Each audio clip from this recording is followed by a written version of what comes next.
One of the things I tell young men, well, and young women as well, but the young men really need to hear this more, I think, is that you should be a monster. You know, because everyone says, well, you should be harmless, virtuous. You shouldn't do anyone any harm. You should sheath your competitive instinct. You shouldn't try to win. You know, you don't want to be too aggressive. You don't want to be too assertive. You want to take a back seat and all of that. It's like, no. Wrong. You should be a monster, an absolute monster, and then you should learn how to control it. If you're harmless, you're not virtuous. You're just harmless. You're like a rabbit. A rabbit isn't virtuous. It just can't do anything except get eaten. It's not virtuous. If you're a monster and you don't act monstrously, then you're virtuous.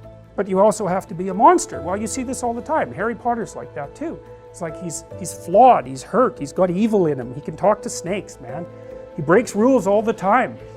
All the time. He's not obedient at all. But you know, he has a good reason for breaking the rules. And if he couldn't break the rules, him and his little clique of rule-breaking, you know, troublemakers, if they didn't break the rules, they wouldn't attain the highest goal. So it's very peculiar, but it's a very, very common mythological notion. You know, the hero has to be a monster, but a controlled monster.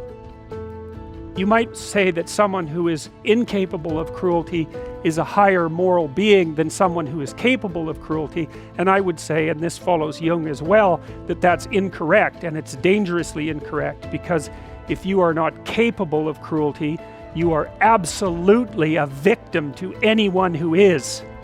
And so part of the reason that people go watch anti-heroes and villains is because there's a part of them crying out for the incorporation of the monster within them, which is what gives them strength of character and self-respect, because it's impossible to respect yourself until you grow teeth. And if you grow teeth, then you realize that you're somewhat dangerous, or maybe somewhat seriously dangerous, and then you might be more willing to demand that you treat yourself with respect and other people do the same thing. And so that doesn't mean that being cruel is better than not being cruel. What it means is that being able to be cruel and then not being cruel is better than not being able to be cruel. Because in the first case, you're nothing but weak and naive. And in the second case, you're dangerous, but you have it under control. It's very helpful for people to hear that they should make themselves competent and dangerous and take their proper place in the world, because it makes you formidable. And life is a very difficult process, and it's not you're not prepared for it unless you have the capacity to be dangerous. It's the alternative to being weak. And weak is not good. The people who shoot up the high schools, they're weak. They're weak. There's a statement in the New Testament, the meek shall inherit the earth. But the meek isn't well translated.